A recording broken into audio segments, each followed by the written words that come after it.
El mensaje de este día titula La parábola del grano de mostaza. Continuamos examinando Mateo capítulo 13. Ahora nos encontramos con los versos 31 y 32. Ya habíamos examinado anteriormente dos parábolas. Ahora vayamos a ver esta tercera parábola, que es la parábola del grano de mostaza. Leamos la escritura, Mateo 13, 31 y 32. Dice la palabra: Jesús les contó otra parábola. El reino de los cielos es semejante a un grano de mostaza que un hombre sembró en su campo. Sin duda, esta es la más pequeña de todas las semillas, pero cuando crece es la más grande de las plantas. Se hace árbol y hasta las aves del cielo vienen y hacen nidos en sus ramas. Una nueva parábola que Jesús estaba compartiéndoles aquel día. Bueno, básicamente esta parábola trata de las cosas pequeñas que pueden tener efectos muy grandes. Amén. Las cosas pequeñas pueden tener efectos o impactos muy grandes. Recuerdo bien las palabras de mi padre cuando decía, ahí nos hablaba a todos los hermanos y nos decía: si ustedes roban un centavo ahora, mañana pueden convertirse en ladrones de bancos. Entonces, cada vez que nosotros llegábamos a casa con un centavo, nos decía: ¿de dónde sacaste ese centavo?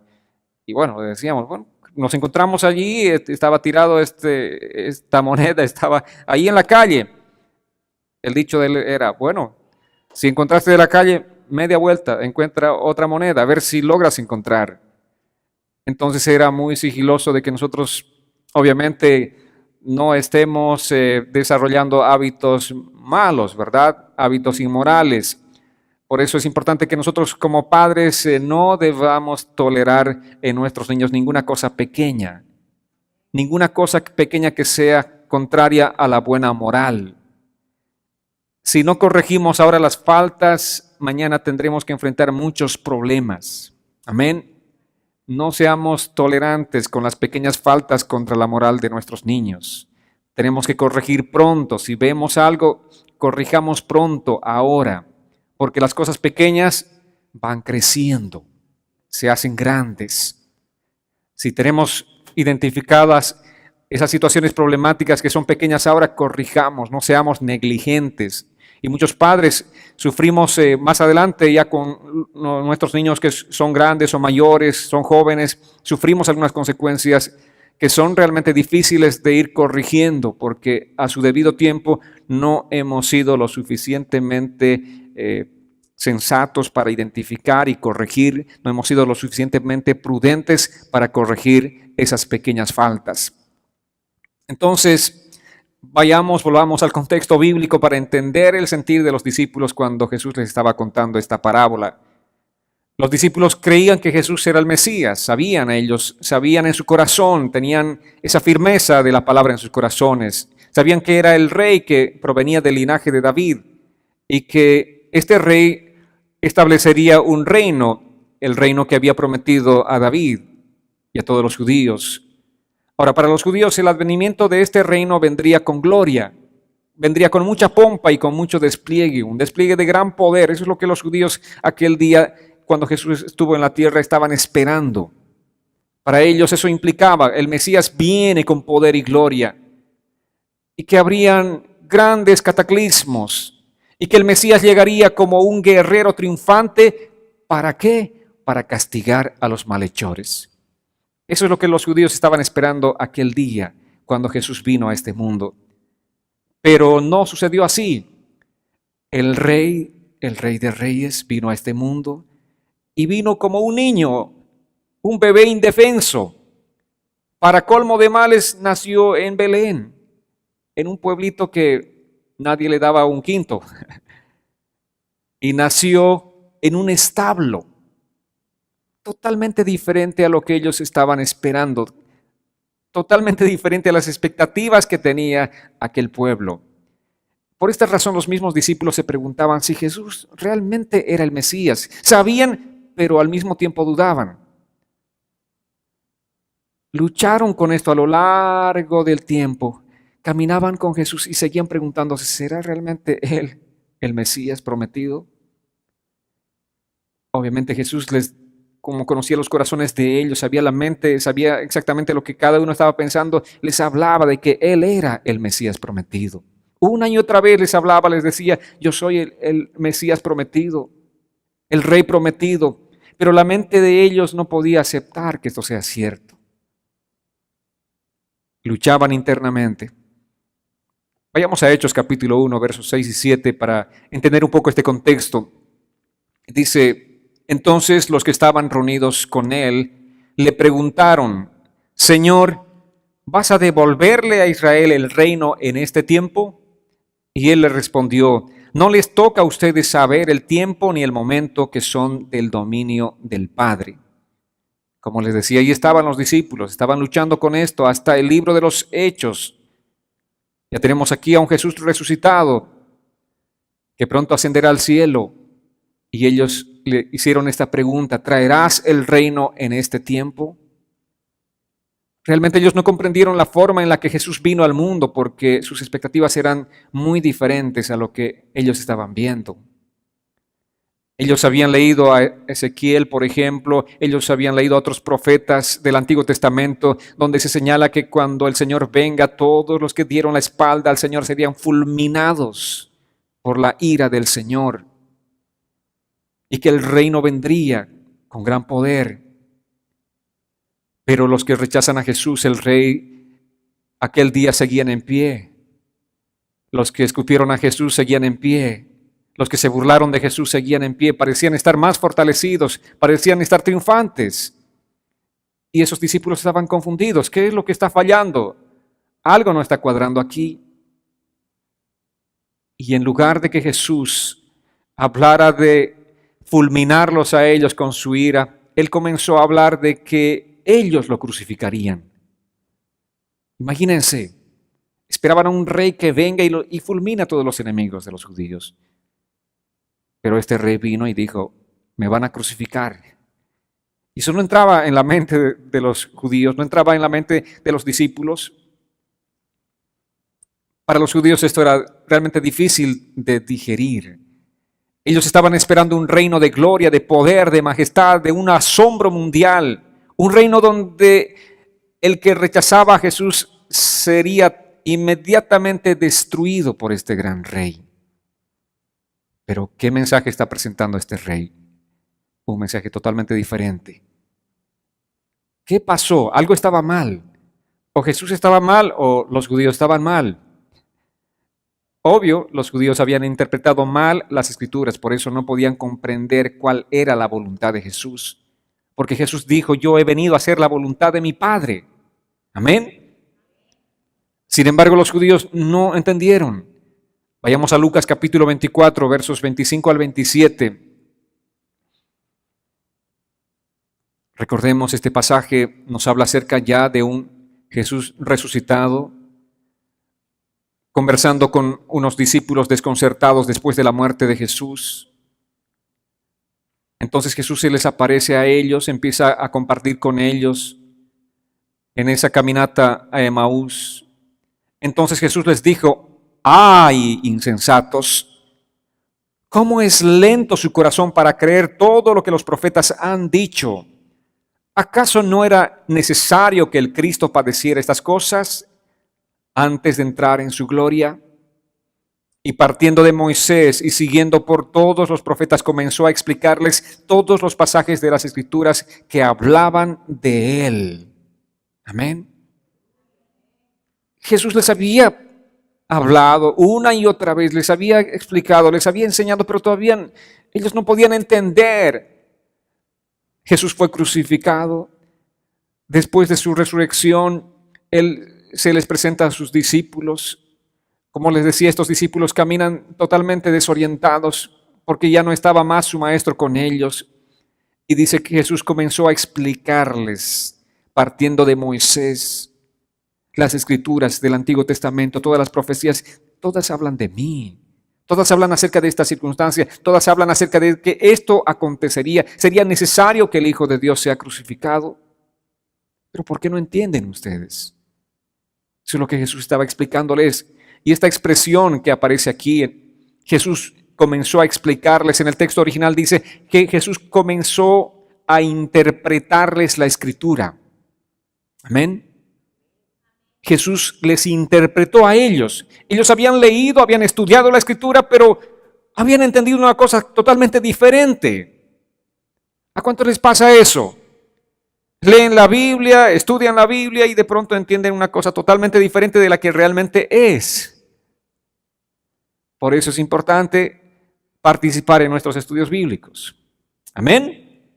Que seamos una iglesia que esté buscando permanentemente el ser edificada en la palabra del Señor. Amados, cuán importante es tener una interpretación correcta de la Escritura. Es realmente muy importante, porque de eso parte nuestra obediencia al Señor. Si no tenemos una interpretación correcta de la palabra del Señor, caminaremos en desobediencia a la voluntad de Dios. Pensaremos que estamos haciendo bien las cosas, pero estaremos viviendo en desobediencia a la voluntad de Dios. Es realmente importante que nosotros seamos gente que busque la palabra del Señor, la interpretación correcta de la palabra del Señor, pero con un anhelo profundo. Porque al igual que los discípulos, muchas veces nosotros también interpretamos mal la Biblia y andamos en desobediencia. Y en Mateo 13 Jesús les enseñaba sobre el reino de Dios. Les enseñaba a través de parábolas de cómo es el reino de Dios, de cómo crecería el reino de Dios antes de la segunda venida de Cristo. Que esa segunda venida sí sería una segunda venida con poder y con gloria. En esa segunda venida sí Jesús vendrá no como un cordero, sino como un león. Amén. En esa segunda venida sí vendrá a destruir a sus enemigos. Pero aquel día los discípulos y obviamente la mayoría de los judíos no entendieron la Escritura o la entendieron mal. No estaban interpretando apropiadamente la Escritura. Y aquí Jesús les dice de cómo va a ser el reino de Dios, de cómo va a crecer el reino de Dios antes de la segunda venida en gloria de Cristo. Y aquí estamos nosotros. Esa es la parte que nos involucra a nosotros. Estamos involucrados en este proceso. ¿Cuál es nuestro involucramiento? ¿Cuál es nuestro enfoque, amados? Que nosotros somos partícipes en el crecimiento del reino de Dios. Amén. Por eso cuando les decía, vamos a estar en un tiempo de oración, una campaña de oración por el reino. ¿Qué significa esto? No vamos a estar centrados en nosotros. ¿Qué es lo que hacemos usualmente en nuestras oraciones? Lo primero que hacemos es hablarle de nuestras necesidades a Dios. Nos acercamos delante de Él con nuestra lista de peticiones, ¿verdad? Todo es acerca de nosotros, siempre pensando en nosotros. Pero Jesús les enseñó a sus discípulos a orar enfocados en el reino. Amén. Las primeras 3 peticiones del Padre Nuestro son peticiones por Dios. Cuando decimos santificado sea tu nombre, estamos diciéndole, Señor, queremos que en nuestras vidas santifiquemos tu nombre. Queremos como iglesia santificar tu nombre, Señor. Queremos que la iglesia a nivel mundial santifique tu nombre. Queremos que tu nombre sea único, que tu nombre santo, apartado del pecado, sea glorificado. Eso es lo que estamos pidiendo. Es nuestra oración. Eso es lo que Jesús les enseñó a sus discípulos. No que repitamos la oración 1000 veces, sino que entendamos cada parte, cada palabra de esa oración del Padre Nuestro para que oremos enfocados en el reino. ¿Y qué decir cuando estamos diciendo, Señor, venga tu reino? Esa sí es una oración de intercesión por todas las personas que no conocen al Señor. Esa es una oración intercesora por nuestra familia, por nuestros amigos, por nuestros vecinos, por la gente que conocemos, la gente que no conocemos, la gente que vive en diferentes países, por los musulmanes, por gente de todas las religiones. Estamos orando para que ellos vengan al conocimiento de Dios, que el reino de Dios venga a sus corazones. Y estamos orando también por nosotros, amados. Yo sé que muchos estamos sentados en este lugar, pero al mismo tiempo no todos tenemos el reino de Dios en nuestras vidas. Venimos a la iglesia, pero no somos parte del reino de Dios. Tenemos que orar por nuestra iglesia para que toda la gente de la iglesia sea partícipe del reino de Dios, que el reino de Dios venga a cada corazón, se establezca en cada vida. Entonces, cuando simplemente pensamos en esa oración del Padre Nuestro, esta nos va a llevar a orar ampliamente, profundamente por la causa del reino de Dios. La segunda mitad del Padre Nuestro recién habla acerca de nuestras necesidades. También estaremos orando por ellas. Amén. Pero es importante que nos enfoquemos en el mensaje del reino de Dios. Y en las parábolas Jesús empezó a hablarles acerca del reino. Yo quiero que realmente seamos una iglesia enfocada en el reino de Dios, amados. Que nuestras vidas estén enfocadas en función del reino de Dios. Si bien tenemos una iglesia, esta es parte del reino de Dios. No estamos edificando nuestro propio reino, sino estamos edificando el reino de Dios. Jesús en la primera parábola que les contó en Mateo 13 les habló acerca de los 4 tipos de tierra. 3 de estas tierras no reciben el mensaje de Cristo, ¿verdad? Aquella tierra que es dura, aquella que es rocosa, aquella que está entre espinos, esas 3 clases de tierras no reciben el mensaje de Cristo, no reciben el mensaje del reino.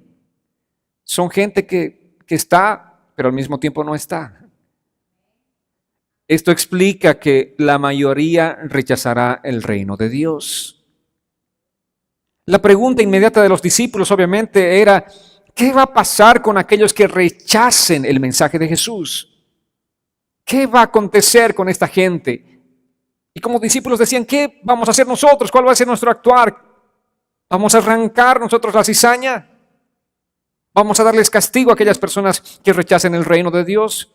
Entonces Jesús les presenta la segunda parábola, en la parábola del trigo y la cizaña, y les dice que nosotros, obviamente como ciudadanos del reino de Dios, no tenemos la función de ejecutar el castigo de Dios. No somos los vengadores de Dios, que dice que los ángeles se encargarán de ella, de la cizaña. No nosotros, son los ángeles. Entonces Jesús les habla acerca de esto. Los ciudadanos del reino y los que rechazan al mismo tiempo, dice que crecerán juntos hasta el día del juicio. El trigo y la cizaña van a crecer juntos, van a estar juntos. Es difícil que estén separados, crecerán juntos hasta el día del juicio, hasta el día que ambos den fruto. Entonces los ángeles vendrán y recogerán primeramente la cizaña. ¿Para qué? La atarán para ser quemada, dice la palabra. Entonces dijimos que nuestro trabajo, amados, no es ser vengadores de Dios. Yo sé que muchos ya están listos con la espada para ser vengadores de Dios, ¿verdad? Pero no es nuestra función ser vengadores de Dios. Amén. Nuestra función, dijimos, es ser influenciadores para que esas cizañas vengan a convertirse en trigo por el poder de Dios. Nosotros estamos con esa misión. Nuestra misión es continuar siendo trigo en medio del mundo. ¿Para qué? Para influenciar sobre aquellas personas que no conocen a Cristo Jesús. Porque si estuviéramos alejados del mundo, ¿sobre quiénes influenciaríamos? Pero estamos allí, tenemos en el trabajo gente que no conoce al Señor, gente que blasfema el nombre de Dios, gente que usa en vano el nombre de Dios. Y obviamente eso nos irrita, eso es algo difícil de sobrellevar para nosotros, pero estamos para influenciar sobre ellos. Amén. Así como un día alguien nos predicó, alguien oró por nosotros, alguien insistió predicándonos y predicándonos hasta que de ser cizañas pasamos a ser trigos. Dios hizo el milagro y esa es nuestra función, amados, continuar influenciando sobre la cizaña que nos rodea. Nuestro trabajo, vale decir, es evangelizar. Amén. Entonces, la siguiente inquietud de los discípulos era, si las dos, si el trigo y la cizaña van a crecer juntas, ¿qué será? ¿O no será más bien que la cizaña de pronto empiece a estrangular el trigo? ¿No será que la cizaña de pronto afectará al trigo, debilitará al trigo? Por tanto, el Señor empieza en las siguientes 2 parábolas a explicar en qué consiste el reino de Dios. Obviamente aquellos discípulos están pensando con su mente natural. ¿Cuántos eran? 12 discípulos. De los 12, 11 trigos y una cizaña. Eran pocos. Ellos dicen, tal vez seremos aplastados por el mundo. ¿Qué somos nosotros? ¿Qué somos 12 ante una población mundial? ¿Qué somos nosotros? ¿Cuántos estamos reunidos en este lugar? ¿Será que podamos influenciar sobre toda la gente que está afuera en el mundo?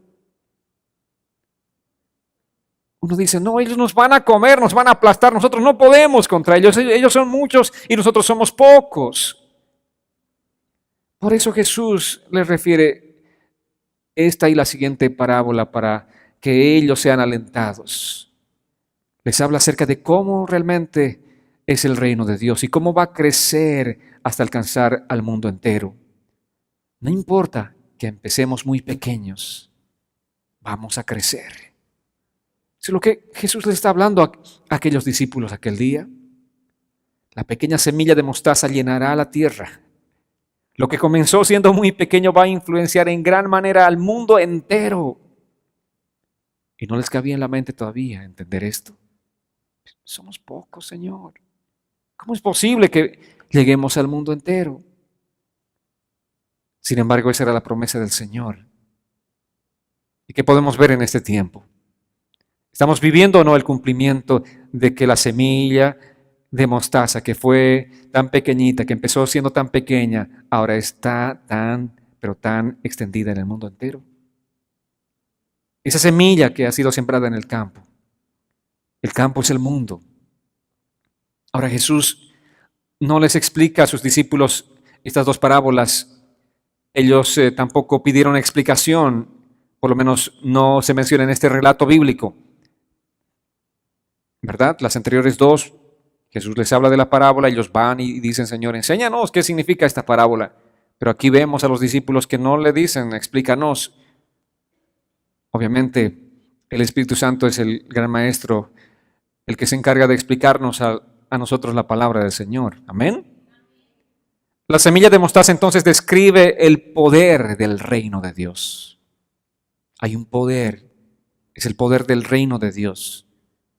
Es como la semilla, de las semillas dice la más pequeña, es la semilla de mostaza. Veamos una vez más el verso 31 de Mateo 13. Jesús les contó otra parábola. El reino de los cielos es semejante a un grano de mostaza que un hombre sembró en su campo. De nuevo, aquí hay un hombre. Este es el granjero, el que sembró un grano de mostaza. ¿Dónde? En su campo. Dijimos que Jesús es el dueño del mundo entero. Su campo es el mundo entero. Y sembró una semilla de mostaza. Muy pequeñita esta semilla, pero que dará un fruto bastante abundante. Por cierto, la mostaza era usada para muchas cosas en aquel tiempo, por su aceite, por ejemplo. Era utilizada también como un uso medicinal y para sazonar la comida. Creo que en ese tiempo algunos siguen sazonando con mostaza, ¿verdad? El verso 32 dice, sin duda esta es la más pequeña de todas las semillas, pero cuando crece es la más grande de las plantas. Se hace árbol y hasta las aves del cielo vienen y hacen nidos en sus ramas. Esta es una pequeña semilla. La semilla de mostaza es muy pequeña, pero crece hasta llegar a ser un arbusto, una planta de buen tamaño. Y este es un vegetal. Lo que Jesús dice es que realmente no hay paralelo entre lo que significa la semilla, entre la semilla tan pequeña y el resultado de cómo se convierte en un árbol. Si examinamos las diferentes semillas, ¿cómo es la semilla de maíz? Es grande. ¿Cómo es la semilla de arvejas o cualquier otra semilla? Son grandes en proporción a lo que crecen. Pero aquí esta semilla es diferente. Es tan pequeña, pero crece, se convierte en un árbol grande. No hay proporción entre el tamaño de la semilla y entre el crecimiento final que alcanza a tener. Ahora, el motivo de las parábolas no es exagerar, sino es comparar entre un hecho natural con un hecho espiritual. ¿Cuál es el propósito? Que la gente entienda, que la gente comprenda fácilmente. Si le presentamos aquí una situación, obviamente que es de conocimiento de todos, ellos conocían exactamente cómo es esa semilla de mostaza, cómo es cuando se convierte ya, cuando es un árbol. Es algo de su vida cotidiana. Ellos pueden saber exactamente de qué estaba hablando Jesús. Jesús les dijo que esta es la más pequeña de todas las semillas, pero cuando crece es la mayor de las hortalizas y se hace un árbol. También en Mateo 17, verso 20 les refiere, hablando acerca de la mostaza, este pasaje. Vayamos a Mateo 17, 20, dice así la Escritura: Jesús les dijo: porque ustedes tienen muy poca fe. De cierto les digo que si tuvieran fe como un grano de mostaza, le dirían a este monte: quítate de allí y vete a otro lugar, y el monte les obedecería. Nada sería imposible para ustedes. Aquí les está hablando acerca de la fe. Aquellos discípulos no estaban teniendo una fe suficiente, pero Jesús les dice: si tienen fe como un grano de mostaza. ¿Cómo es el grano de mostaza? De las semillas, la más pequeña. Si tuvieran una fe así pequeña. Pero ¿cuál es el punto aquí, amados? Nosotros tenemos que tener fe, no importa cuán pequeña sea nuestra fe, pero en el Dios verdadero. Amén. Porque podemos tener mucha fe, pero si no es en el Dios verdadero, esa fe, por muy grande que sea, no sirve. Una fe muy pequeña en un Dios grande es más grande que una fe muy grande en algo o alguien que no sea el Dios Todopoderoso. ¿Qué les parece el trabalenguas? Pero ese es el mensaje, amados. Si tú tienes fe en el Dios verdadero, no importa cuán pequeña sea tu fe, no importa cuán pequeña. Y tienes que entender que esto es algo que crece y sigue creciendo. Pero pon tus ojos en el Dios Todopoderoso, en el Dios verdadero. Jesús en su sabiduría infinita escogió este proverbio, un proverbio que ellos usaban bastante sobre la semilla de mostaza. El reino de Dios comenzará siendo muy pequeño. ¿Pueden imaginarse lo importante que es alentar en este sentido a los discípulos? Jesús estaba tocando el corazón de ellos, estaba alentándolos a ellos. No se desalienten. Sé que somos pequeños, somos muy pocos, pero esto va a crecer, esto va a alcanzar al mundo entero. Amados, es realmente importante que pongamos nuestros ojos en Jesús. Todo empieza siendo muy pequeño. Recuerdo cuando entregué mi vida a Cristo, era el primero de mi familia en conocer a Jesús. Fue realmente una bendición entrar al reino de Dios, ser parte del reino de Dios. Obviamente, una vez que entregué mi vida a Cristo, lo que tuve más bien de mi familia era mucha adversidad, mucho ataque. No me aplaudieron, no me dijeron: ya era tiempo de que te entregues a Jesús. No, todo lo contrario, adversidad, lucha, oposición. Sin embargo, a medida que pasaba el tiempo, a medida que pasaban los años, uno tras uno fueron llegando a los pies de Cristo. Una hermana, otro hermano, el papá, la mamá, fueron sumándose. Todo empezó siendo muy pequeño. Y obviamente cuando uno es pequeño es intimidado, uno contra todos. Sin embargo, tenemos que permanecer fieles al Señor, creyendo que esta semilla de mostaza va a crecer. Amén. Tal vez tú eres esa pequeña semilla de mostaza en tu familia. Tal vez eres el único, el primero que llegaste a los pies de Cristo. Dios va a hacer algo maravilloso en tu familia.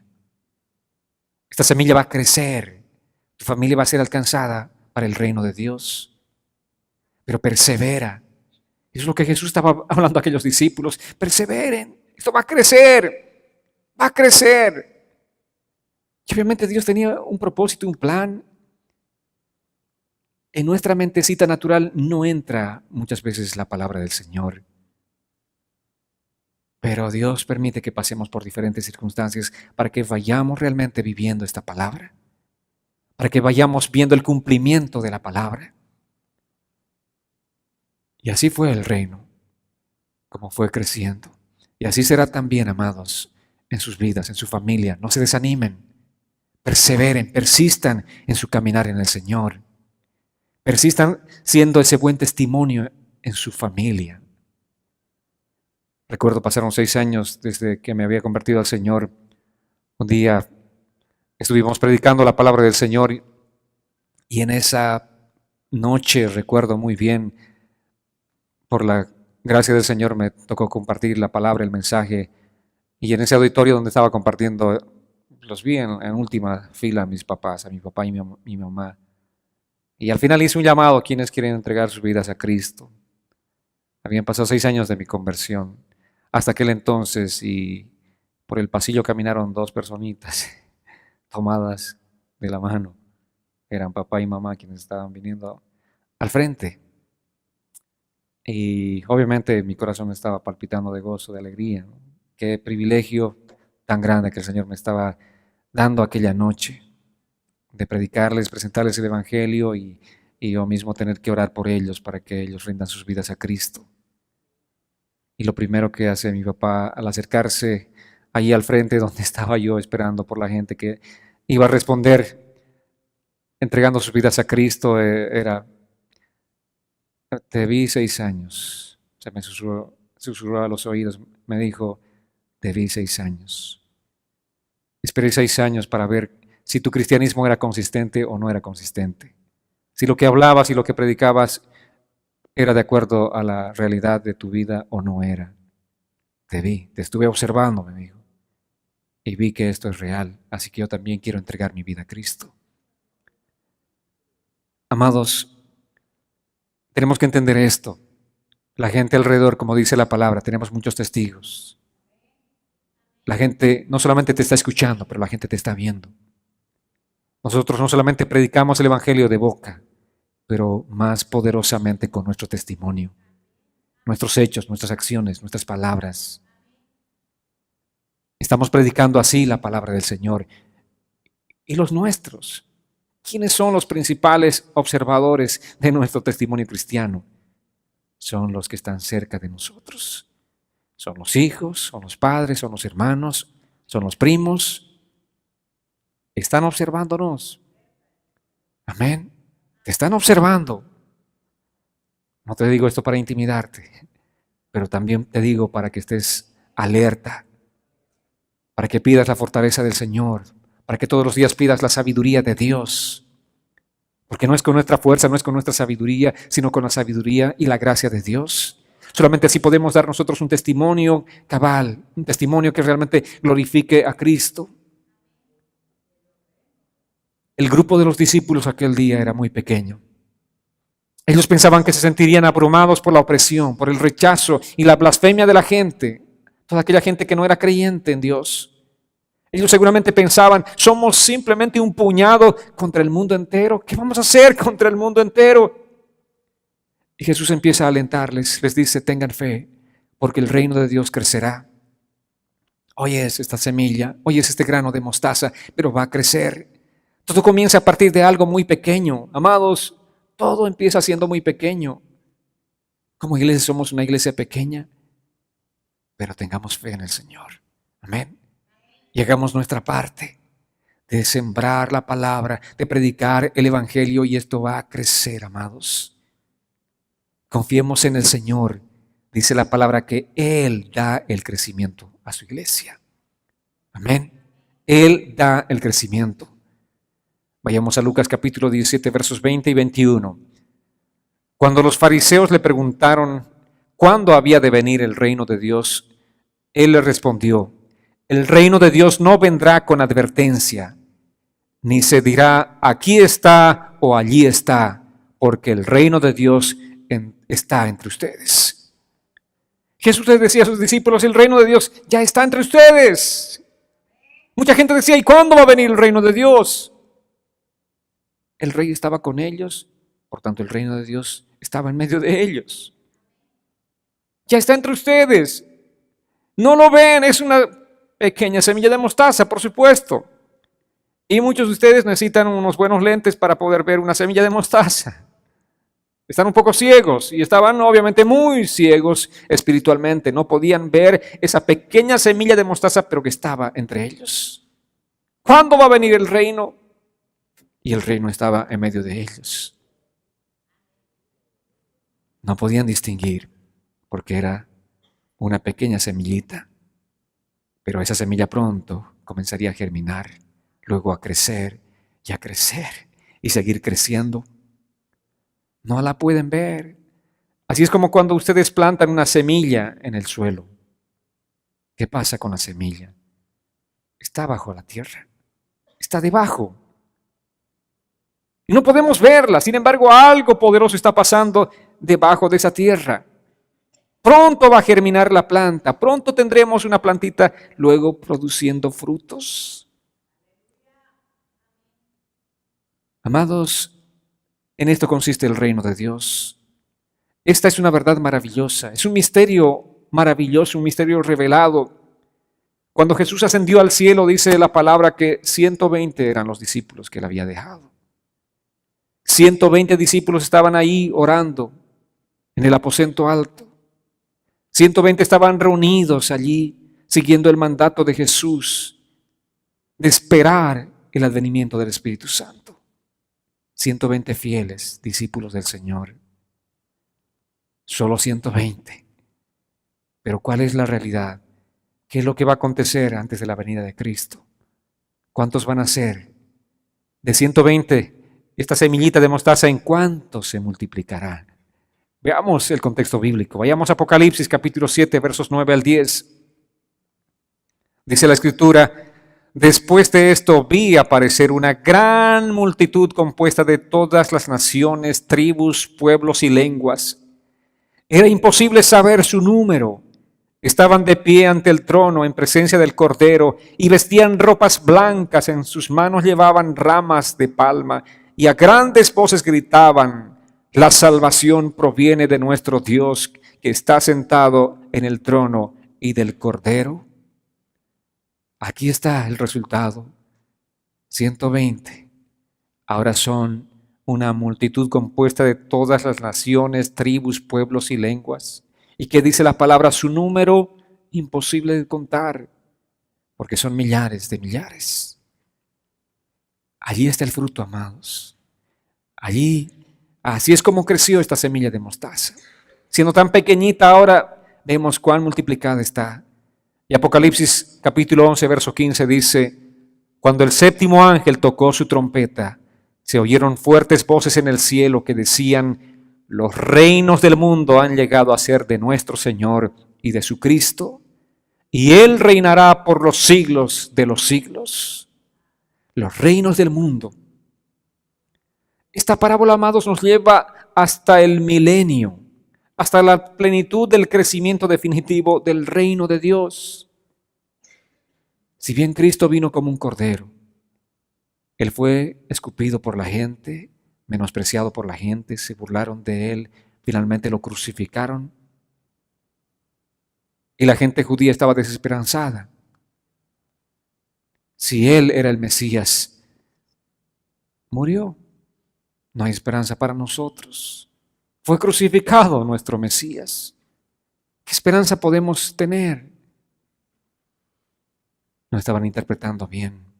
Jesús mismo dijo: si el grano no muere primero, no puede llevar fruto. Jesús les había anticipado. ¿Qué les estaba diciendo? Si el grano de trigo no muere, ¿cómo puede germinar?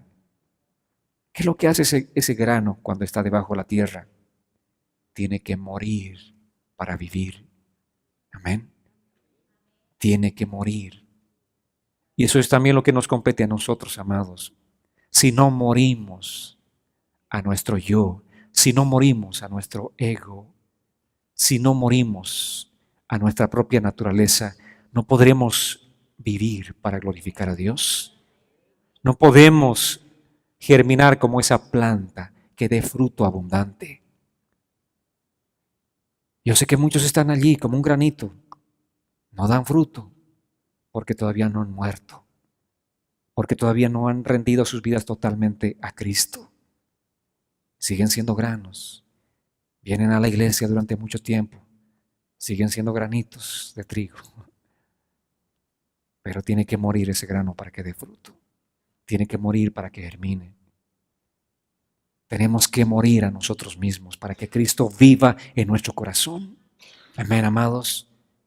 Nos conviene eso. Eso es lo que tenemos que buscar, que muera mi yo. Tenemos que ser crucificados juntamente con Cristo, dice la palabra. ¿Qué significa ser crucificados? Ser muertos juntamente con Cristo. ¿Qué es lo que tiene que morir de nosotros? La carne, amados. Nuestra búsqueda de las cosas terrenales. Eso tiene que morir en nosotros. Tiene que morir ese deseo de estar buscando las cosas en este mundo. Nosotros no somos de este mundo. Tenemos que morir a este mundo y tenemos que enfocarnos en Cristo. Es cierto, vivimos en el mundo. Es cierto, tenemos necesidades como la mayoría de la gente, pero Dios dice que Él va a suplir todas nuestras necesidades conforme a sus riquezas en gloria en Cristo Jesús. Es cierto, Dios dijo, busca primeramente el reino de Dios y su justicia y todas las cosas te serán añadidas. Estas todas se refieren a nuestras necesidades básicas. Pero tenemos que morir, amados. Tenemos que morir. No tenemos que luchar, sino tenemos que morir. ¿Ahora se imaginan cómo se sintieron los discípulos? Aquel día ellos se sintieron alentados por Cristo. Porque no importa cuán pequeños seamos, debemos trabajar para que el reino de Dios crezca. No importa, amados, cuán pequeños seamos. Yo les decía, no importa, si tú eres el primero en tu familia, ten fe en el Señor y trabaja para que el reino de Dios crezca en tu familia. Que el reino de Dios se manifieste. El hecho de ser pocos o pequeños a veces provoca un desánimo en nosotros, ¿verdad? No quisiéramos que todas estas sillas estén llenas de gente. Pero trabajemos por el reino. Tenemos que involucrarnos, amados.